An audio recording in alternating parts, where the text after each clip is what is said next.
ओम नमो नमस्तुभ्यम। ओम नमो भगवते वासुदेवाय नमः।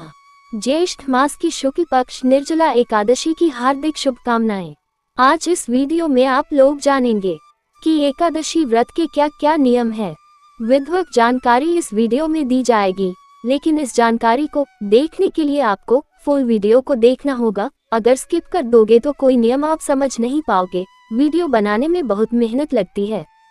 मेहनत के लिए एक लाइक और सब्सक्राइब जरूर कर देना। चलिए आज हम जानते हैं निर्जला एकादशी के 7 नियम, जो कि कुछ इस प्रकार है। 1 नियम, एकादशी व्रत केवल शरीर का नहीं, आत्मा का उपवास हो। माँ, बहनों और भाइयों, व्रत का अर्थ कभी भी केवल भूखे रहना नहीं रहा।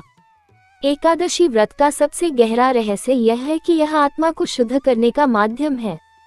ये वह दिन है जब तुम केवल अपने शरीर को कष्ट नहीं देते, बल्कि अपने भीतर छिपे हुए पापों और दोषों को पहचानकर उन्हें त्यागने की साधना करते हो। जिस प्रकार एक माँ अपने बच्चों की गलती पर क्रोध नहीं करती, उन्हें माफ कर देती है, उसी तरह एकादशी पर हमें भी अपने भीतर की कठोरता को तोड़कर दया, क्षमा और करुणा का भाव जगाना चाहिए। जब हम ये सोचते हैं कि हमने अन्न नहीं खाया, फलाहार किया या पानी भी नहीं पिया, तो हम ये भूल जाते हैं कि भगवान को यह नहीं चाहिए कि हम अपने शरीर को कष्ट दें। उन्हें चाहिए कि हमारा मन निर्मल हो, हमारी वाणी मधुर हो और हमारा व्यवहार शुद्ध हो। अगर व्रत के दिन भी किसी पर चिल्ला दिए, किसी गरीब को अनदेखा कर दिया, माता पिता की सेवा नहीं की या अपने जीवन साथी को अपमानित कर दिया, तो समझो कि यह उपवास अधूरा रह गया। इसलिए भाइयों, एकादशी का व्रत तब पूरा होता है जब तुम अपने मन की गंदगी साफ करो, अपने कर्मों की समीक्षा करो, दूसरों के दुखों को समझो, अपने स्वभाव में मिठास लाओ। यही असली उपवास है। 2 नियम, व्रत के दिन सेवा को उपवास से ऊपर रखो। बहनों, यह मत सोचो कि व्रत केवल खाना न खाने का नाम है। उस दिन जब तुम रसोई में नहीं जाती, वह भोजन किसी जरूरतमंद को मिलना चाहिए। वह समय किसी बुजुर्ग की सेवा में लगना चाहिए। वह ऊर्जा किसी बीमार की देखभाल में लगनी चाहिए। ये दिन है स्वयं को दूसरों के लिए समर्पित करने का। भाइयों, क्या तुमने कभी ध्यान दिया है कि एकादशी का दिन समाज में उपेक्षित लोगों के लिए सेवा का सुनहरा अवसर बन सकता है। उस दिन तुम भगवान की मूर्ति को जल नहीं चढ़ा पाते, कोई बात नहीं, लेकिन अगर किसी वृद्ध को पानी का गिलास पिला दिया, तो समझो भगवान को अर्पित हो गया।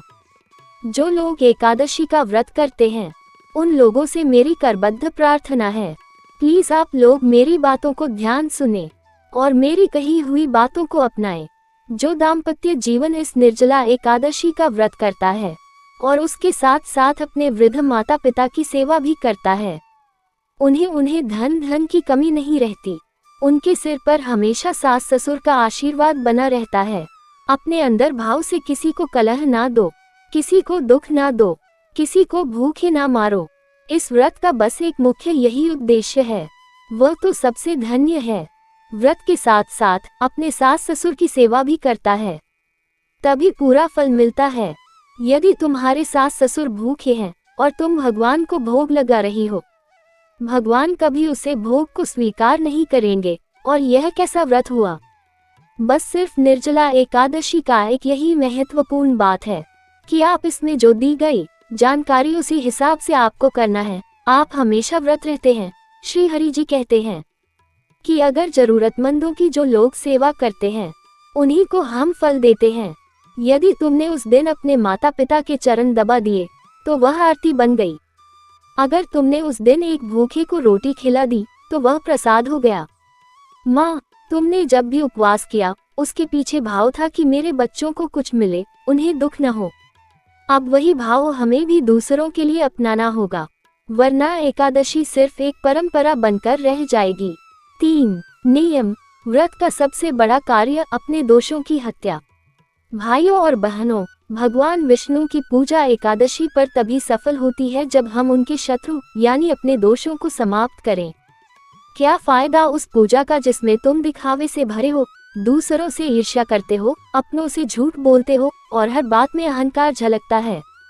भाइयों, आज तुम ये संकल्प लो कि इस एकादशी पर सिर्फ भोजन का त्याग नहीं, अपने भीतर के शत्रु, क्रोध, द्वेष, लोभ, छल और अहंकार, इन सभी को जलाकर राख करोगे। यही पूजा है, यही पाठ है, यही उपवास का सार है। बहनों, जब तुम मंदिर में सिर झुकाती हो तो यह न सोचो कि भगवान बस वही है। भगवान वहाँ भी है जहाँ तुम किसी दुखी को सहारा देती हो, किसी बच्चे को माफ करती हो, किसी भटकते को रास्ता दिखाती हो। माँ, तुमने जब भी हमें गलती पर डांटा वो तुम्हारा धर्म था, लेकिन जब तुमने हमें माफ किया वो तुम्हारी पूजा थी। वही भाव हमें व्रत के दिन अपने भीतर जगाना है। 4 नियम। व्रत के दिन अपने शब्दों से दूसरों को आशीर्वाद दो, चोट नहीं। एकादशी का दिन केवल उपवास का नहीं, वाणी की साधना का दिन है। बहनों, यदि तुमने उस दिन किसी को कटु शब्द कह दिए, किसी का दिल दुखा दिया, किसी के आत्मसम्मान को ठेस पहुंचाई, तो समझो कि उपवास व्यर्थ चला गया। भाइयों, सोचो कि एक माँ अपने बच्चों से कैसा बोलती है, मधुर, सहानुभूतिपूर्ण और प्रेम से भरा हुआ। हमें भी उसी तरह एकादशी के दिन हर बात को ममता से कहना है। ये दिन है जब हमारी वाणी दूसरों को शांति देनी चाहिए, प्रेरणा देनी चाहिए, और यदि कोई दुखी है तो उसे सहारा देना चाहिए। वाणी का संयम केवल चुप रहने में नहीं है, यह उस शक्ति को समझने में है जो हमारे शब्दों में होती है। उस दिन कोई अपशब्द, कटाक्ष, व्यंग्य या निराशा से भरा वाक्य हमारी जुबान पर नहीं आना चाहिए। एकादशी का व्रत तब पूर्ण होता है जब हमारी वाणी से कोई आहत नहीं होता, बल्कि वह किसी की आत्मा को सुकून देती है। 5 नियम। व्रत का अर्थ अपनी इच्छाओं की परीक्षा। माँ, बहनों और भाइयों, उपवास का वास्तविक उद्देश्य अपने मन की इच्छाओं को नियंत्रित करना है। एकादशी के दिन शरीर को तो नियंत्रण में लाते हैं, पर क्या तुमने कभी सोचा है कि उस दिन मन की इच्छाएं कितनी हावी होती हैं? बार बार मन कहता है, कुछ खा लो, थोड़ा आराम कर लो, आज तो माफी मिल ही जाएगी। ये सब इच्छाओं का जाल है। बहनों, जब तुम किसी जिद पर अड़ जाती हो, कोई बात न मानने पर हट कर लेती हो, वही इच्छा तुम्हें बांधती है। व्रत उसी हट, उसी जिद को तोड़ने का नाम है। मेरी प्रिय माताओं, इस दिन खुद से पूछो, क्या मैं अपनी इच्छाओं की दासी हूँ या स्वामी? क्या मैं वो करती हूँ जो सही है, या जो मन कहता है वही करती हूँ? यदि व्रत तुम्हें यह आत्मनिरीक्षण करा दे तो समझो तुमने व्रत को सफल कर लिया। माँ, जब तुमने अपनी इच्छाएं बच्चों के लिए छोड़ दी तो वो त्याग ही तुम्हारा सबसे बड़ा व्रत बन गया। 6 नियम। व्रत की पूजा चुपचाप करो, उसका ढिंढोरा मत पीटो। आजकल बहुत लोग अपने उपवास का प्रचार करते हैं, सोशल मीडिया पर पोस्ट, लोगों को बताना कि बिना खाए रह रहे हैं, मंदिर में कितनी पूजा की।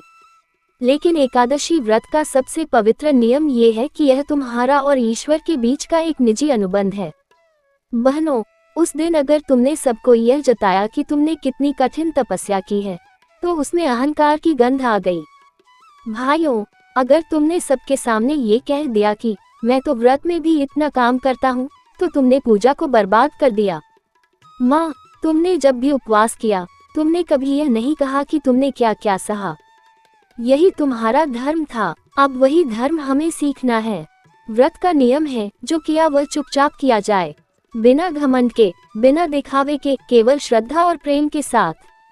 7 नियम। एकादशी केवल रीति नहीं, आत्मा को बदलने की शक्ति है। भाइयों और बहनों, एकादशी का व्रत केवल परंपरा नहीं है, ये परिवर्तन का साधन है। अगर इस व्रत के बाद भी तुम्हारा स्वभाव वही कठोर रहा, तुम्हारे रिश्ते वही उलझे रहे, तुम्हारी सोच वही नकारात्मक रही, तो समझो कि व्रत ने तुम्हें छुआ ही नहीं। यह व्रत तुम्हें बदलने आया है, ये कहने नहीं, करने के लिए है। ये दिखावे के लिए नहीं, आत्मा की रोशनी के लिए है। बहनों, अगर व्रत के बाद तुम और विनम्र बन गई, तुम्हारी आंखों में दूसरों के लिए करुणा आ गई, तो समझो कि यह व्रत सफल हो गया। भाइयों, अगर इस दिन के बाद तुम अपने घर वालों से और प्रेम से बात करने लगे, अपनी जिम्मेदारियों को और गंभीरता से निभाने लगे, तो व्रत ने अपना काम कर दिया। माँ, तुम्हारी तपस्या ने हमें जो संस्कार दिए हैं, वही एकादशी का असली फल है। उम्मीद करती हूँ कि यह वीडियो आप लोगों को बहुत पसंद आई है। अगर पसंद आई है तो कमेंट में राधे राधे, जय श्री हरि जरूर लिखें।